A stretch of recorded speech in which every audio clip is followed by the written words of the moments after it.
What makes you smile? What makes you happy?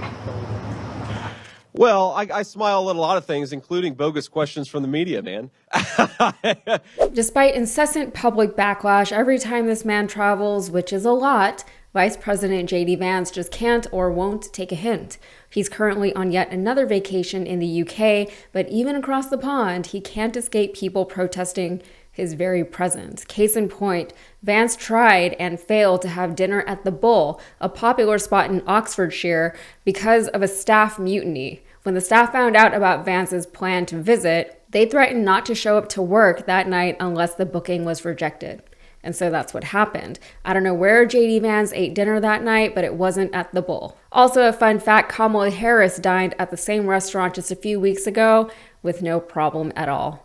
And the restaurant staff wasn't alone in their demonstrated disdain for the American Veep. As he and his family arrived at the town of Charlbury, Vance and his family were met with protests in the streets, a dance against Vance, as they called it, featuring images of the bald, round-faced, and ruddy baby Vance, as well as signs calling him a war criminal.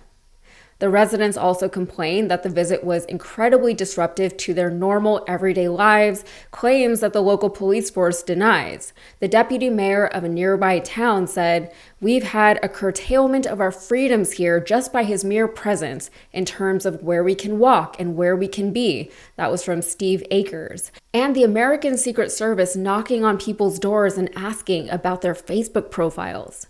Another resident wrote on a local forum, "The whole charade was obscene, no respect." From there, Vance and his family left for Scotland to play golf on Trump's golf course because of course he did. And yes, of course, we are all paying for this.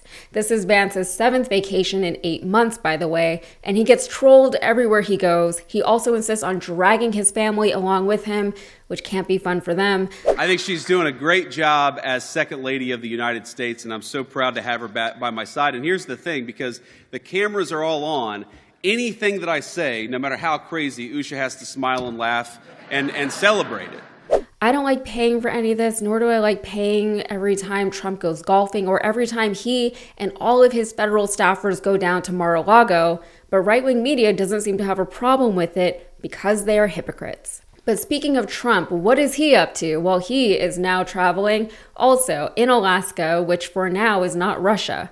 We'll see how much he's willing to concede to Vladimir Putin during their meeting later, but here is what he was met with in Alaska.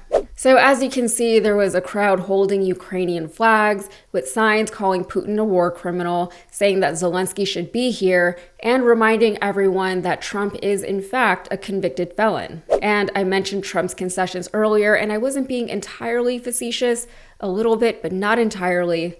As Trump heads into his meeting with Putin, he's expected to negotiate or to start negotiations pertaining to Russia's retreat from Ukraine.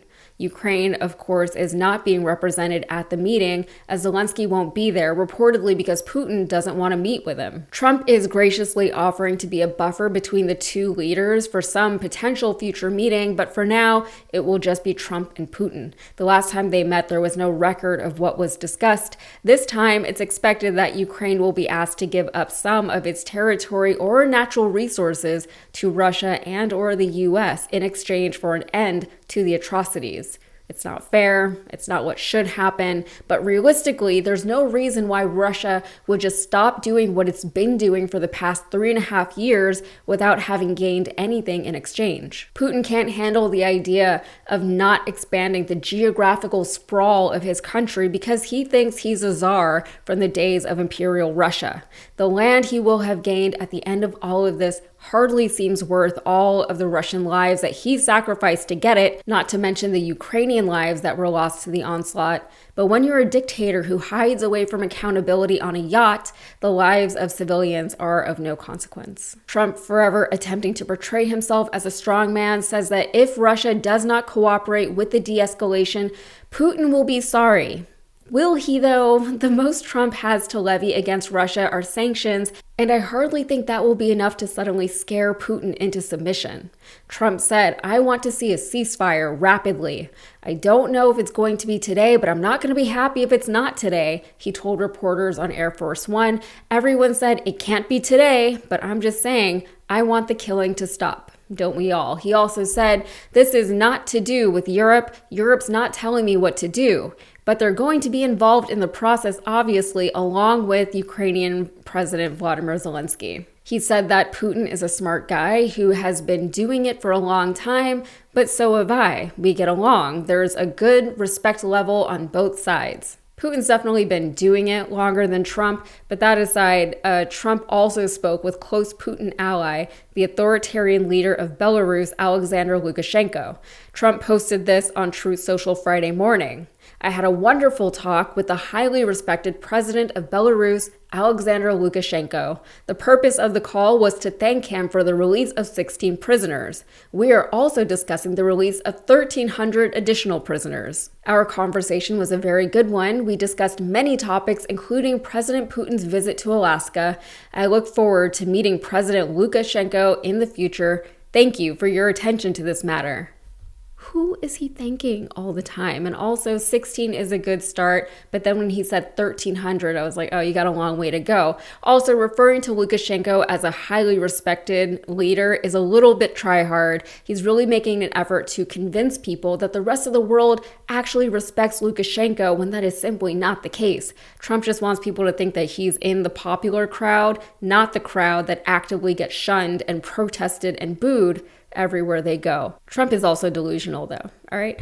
That's it for me. If you got anything out of this, please like the video and subscribe to the channel for more. Thanks.